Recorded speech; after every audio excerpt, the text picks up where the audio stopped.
Avec cette initiative de solidarité en banlieue. Il s'agit d'un camion de la médiation.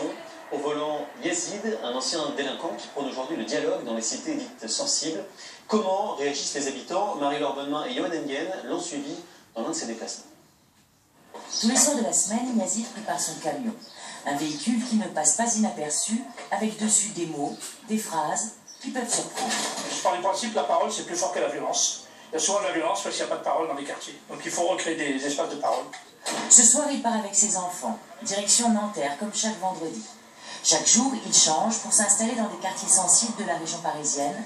Il s'installe, met de l'ambiance, et c'est parti pour la soirée. Ça a été fait avec amour, hein.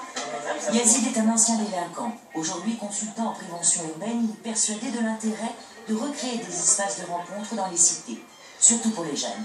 Comme le soir, il n'y a pas grand-chose dans les quartiers le soir, à part le commissariat est ouvert, je pense que les jeunes préfèrent venir au camion que d'aller au commissariat. Les jeunes y parlent, puis à la fin de la soirée, ils disent moi c'est bien parce que moi j'ai pu parler avec des personnes, c'est super, ça nous fait plaisir d'être venus, puis ça permet de les respecter. Et franchement, vous venez le soir, alors qu'en général personne ne vient nous voir, ben, ça leur redonne de l'espoir en même temps. Mais à la rentrée, t'as bossé ou pas?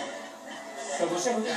Mélange de générations, de milieux sociaux dans un espace convivial, le résultat est là. Nous, on peut se retrouver et éventuellement échanger entre nous notre journée, des problèmes, des joies. C'est vrai, c'est sympa. On se mélange avec les gens, on parle avec eux et voilà. Avec une grande foot. Bah ouais, c'est vrai qu'il n'y en a pas beaucoup. Mais les gens s'arrêtent. Des fois, ils sont un peu réticents, mais quand on propose un verre de thé, tout de suite, ça met plus en confiance et voilà. Ce sont les communes qui font appel à Yazid et son camion.